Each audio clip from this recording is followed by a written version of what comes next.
সিনেমায় আসা নিয়ে অপু বিশ্বাসের প্রশ্নে যে উত্তর দিলেন মুশফিক ফারহান, শুনলে আপনি অবাক হয়ে যাবেন।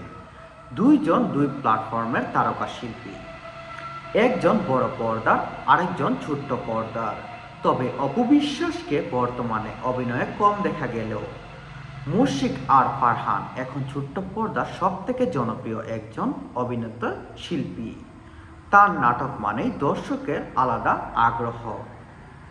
শুক্রবার রাতে বাংলাদেশ মেকআপ আর্টিস্ট অফিসিয়াল আয়োজিত একটি অ্যাওয়ার্ড অনুষ্ঠানে এই দুই তারকাকে পাওয়া গেল এক মঞ্চে।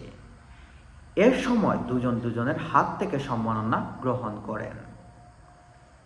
অপু বিশ্বাস বললেন, অবসর সময়ে মুশফিক আর ফারহান নাটক আমি দেখি। তার অভিনয় আমাকে মুগ্ধ করে। তিনি খুব মিষ্টি একটা মানুষ।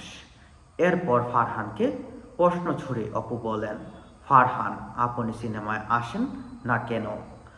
অপুর প্রশ্ন শুনে মাথা নাড়িয়ে হেসে সম্মতি জানান ফারহান।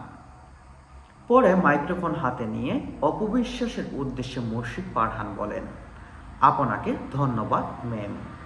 এত ব্যস্ততার মাঝে আপনি আমার কাজ দেখেন শুনে আমি খুবই আনন্দিত হয়েছি। এছাড়াও আপনার মতো গুণী একজন অভিনেত্রী মুখ থেকে দুই লাইন প্রশংসা আমার